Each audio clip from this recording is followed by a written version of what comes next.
No role plays, no conference calls, no BS. Chris and Lorenzo share 4 decades of combined experience to help you become a more effective leader. This is Hacking Your Leadership.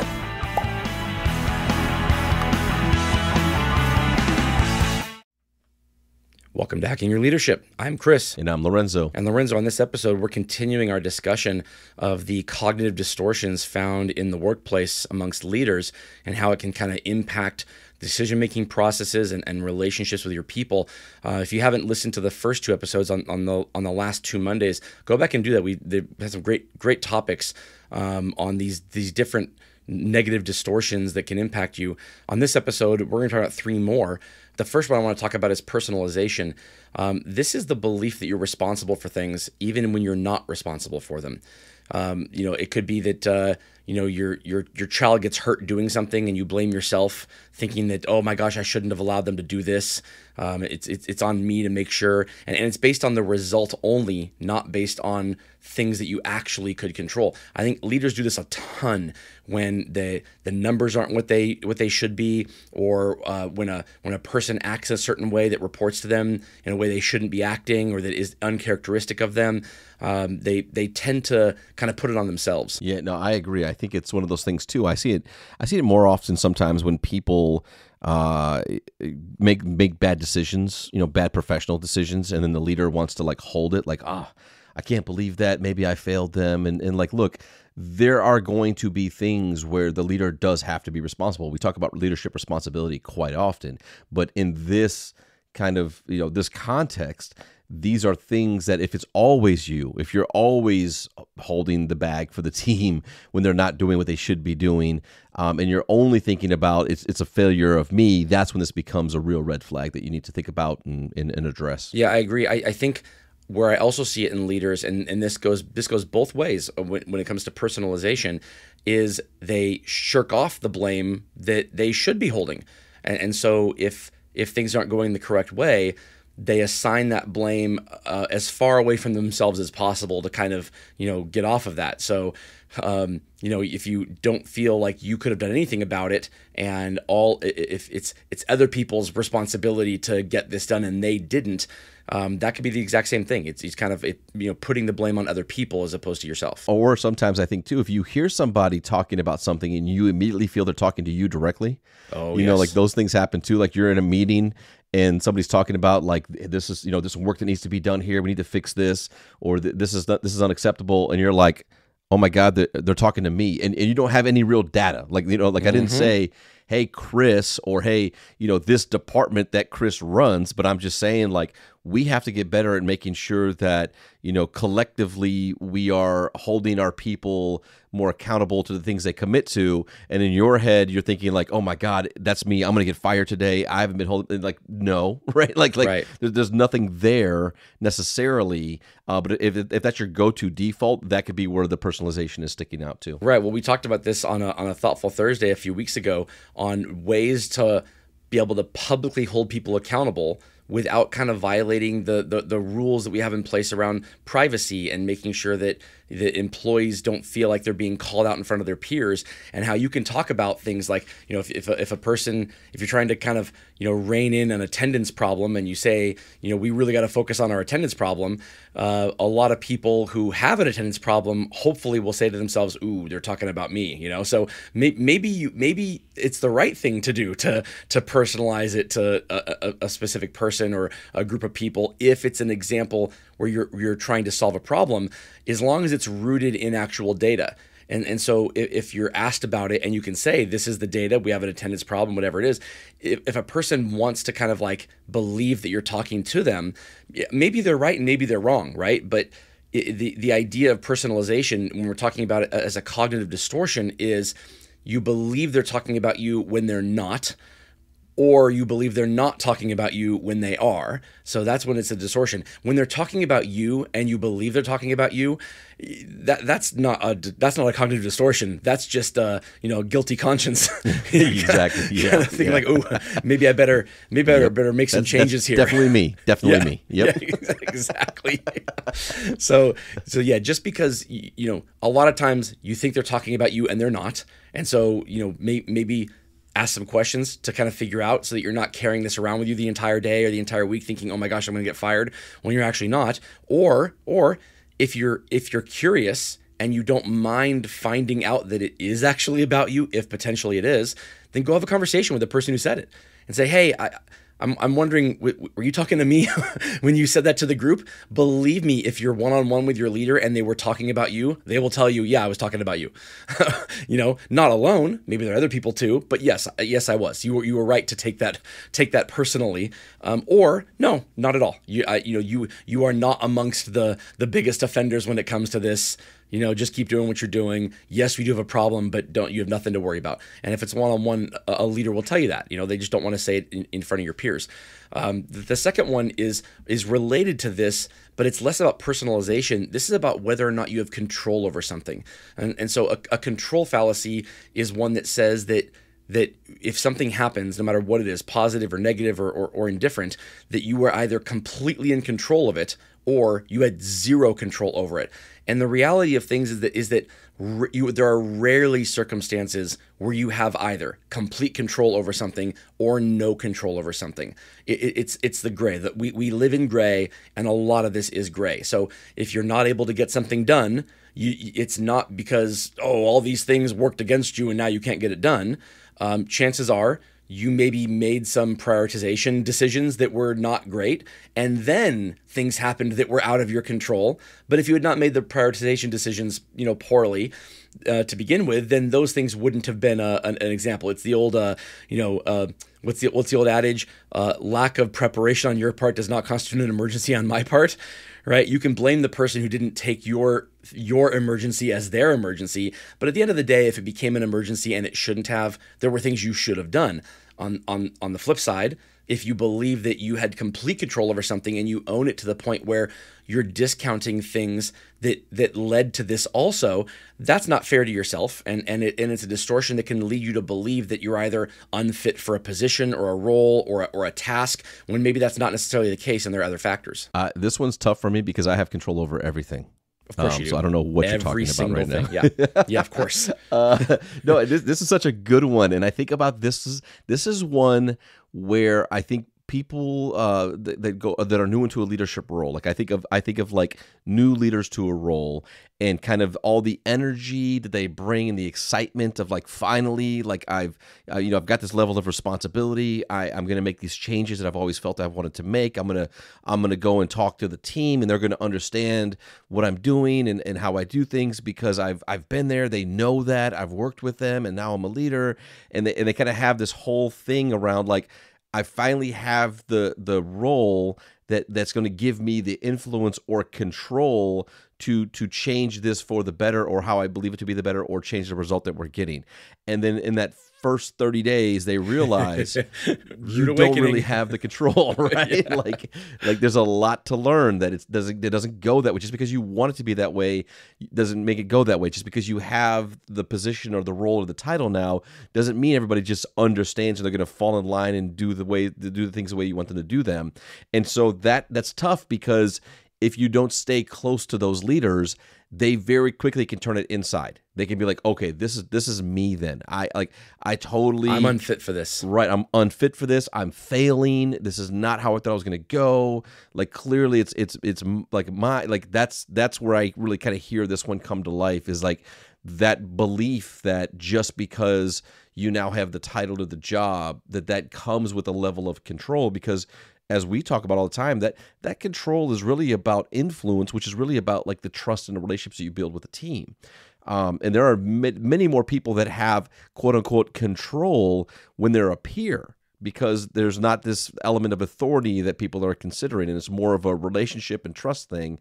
But I think this one is big in those spaces when I think about just how that can really slow down and cause a major hurdle for people that are new in leadership roles. Right. I see this happen, especially with people in leadership roles who kind of index higher on empathy, because if things aren't going their way with an individual employee, they become aware of things that where an employee doesn't seem happy, they're not performing well, then they're their kind of strong indexing on empathy leads them to internalize it as their own fault.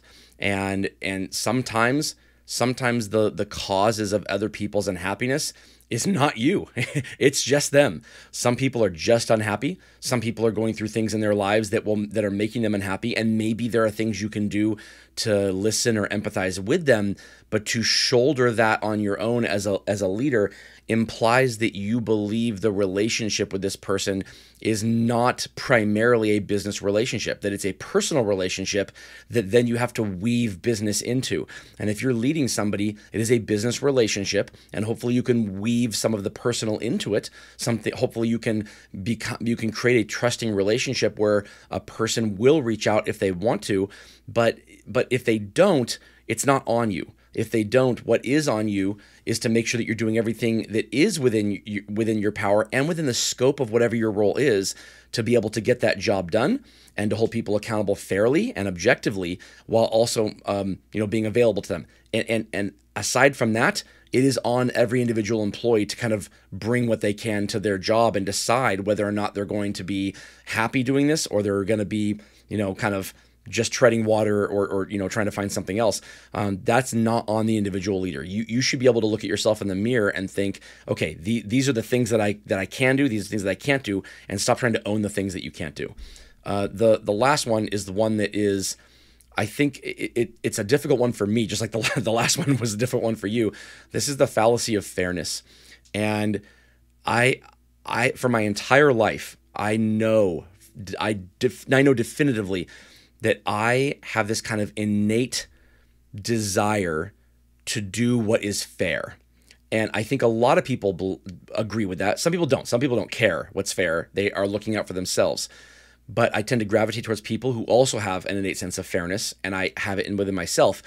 Where this is a problem is when two people who both have this belief that that we have to move forward with whatever is fair, but those two people have a different definition of what fair is.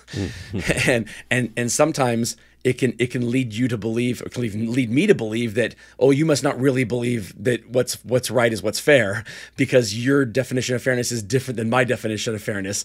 But this is a tough one, because what we believe to be fair is rooted in years of life and life experiences and how we have been brought up and the people we've surrounded ourselves with.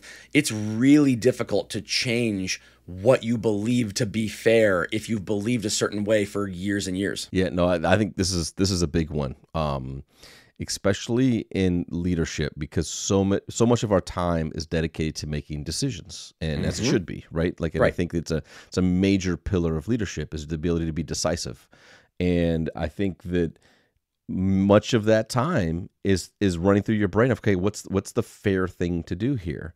And in a world where there's no kind of like rub in the decision, it's because we believe that the fairness is also aligned with like what's the right thing to do. But to your point earlier, there's many times where there's multiple right things to do. Right. And so when it comes down to the fairness aspect, when I hear people say that like fairness is something that I believe in, and I'm like, well, I think we all agree. I think we all agree that it should be fair. The where we run into issues is that not only do we have maybe different definitions of what fairness is, but what you said earlier as well, that is baked through experience, and not just the experience of maybe how I've been treated or what I believe fair to be, but also how I observe other people being treated and how I believe their fairness. Like, not only am I thinking about fairness, but I'm thinking about a comparison of fairness in some situations. And so it's kind of like it's a really, really tough one, because and I like the fallacy part of it, when it kind of talks a little bit about like that in certain situations it upsets you when other people disagree with you. Yeah. Like when you're like, this is what I think is fair. If you disagree with me, you must not actually believe in fairness. Right. Like you must not be looking for fairness. Right. No. Right. So like it's so multi-layered and so many of these decisions that I think this is a big one. And this is one that I think can, in my opinion, can really only be solved through having more conversations about how are we getting closer to being on at least the same chapter, if not the same page, of what is fair and why we feel this is fair. But at the end of the day, there's going to have to be a decision made, and even a compromise by definition may not make either one of us feel like it's fair. Right. We're just in the middle of it. So it's really complicated. But I think it's something that when you're building trust with a team and you're looking to lead leaders, as much dialogue around why and what it is that you're considering when making these decisions, I think is really, really important. Right. Well, and I think a lot of it goes, a lot of the causes of the headbutting when it comes to this fallacy has to do with exposure to information regarding history. I don't mean history of the world. I mean history of are you looking for what's fair in a vacuum of the moment? What if fair based on visibility to the last hour, or visibility to the last day, or visibility to the last year, or visibility to the last 10 years? Like what is fair? And if you're defining what is fair based on the visibility to the last hour, and someone else is defining fair based on visibility to the last 5 years, you will almost definitely come to different definitions. Mm-hmm. And so it doesn't make one of you right and one of you wrong, but it means that the two of you have to figure out what is fair. And if you're not starting with the conversation, not starting with trying to define what fair is, not in the context of this example, but in the context of fairness as a whole. What is fairness? If you're not starting there, you will almost always come to a disagreement with somebody when their definition, your definition of fair don't match. If you start with kind of figuring out what does fair mean to do? Are we talking about let's take an example of whether or not to promote somebody. Are we looking at the last quarter of numbers, or the last year, or the entirety of their career? I've been in conversations with people where a person I think is a great candidate for a role, someone else says no. What about their attendance issue? It's like, well, what do you mean their attendance issue? It's like, I'm looking back at their reviews. There's this one from 2004 where they had it's like so. Okay, so you're saying that you want your candidate because they've never had one, but you're judging my candidate based on something that happened 20 years ago? Like, does that mean, I don't know, is it fair or is it not fair? Doesn't mean they're right, doesn't mean I'm right. It means you have to start with agreeing on the criteria of what it means to be fair, so that at the very least you can come to the same agreement on what those definitions mean. If you're not starting there, you're just you're asking for a conflict to happen. Yeah. Well, in my opinion, you were right in that situation. So I used an example that was completely outlandish, so that I could be right. If I had said, you're looking at my attendance issue from 3 months ago, I haven't had an attendance issue now. I've been on time the last week. Why are you judging me for things that happened? That was back in April. I think this is your always have to be right cognitive distortion that's going to life right now. Mm-hmm. So with that, it brings us to this episode's 1 Minute Hack. But first, a few words from our sponsors. All right, for this episode's 1 Minute Hack, here's what I want you to do. Whenever you find yourself in a situation where you are kind of troubled by the outcome of something, whether it's a conversation with someone about fairness, or whether something didn't go the way you wanted it to go, and you start to either blame yourself or blame others for it, you kind of personalize it to yourself, or you personalize it away from yourself, I want you to get out a pen and paper. I want you to make a list of the things that are actually within your control.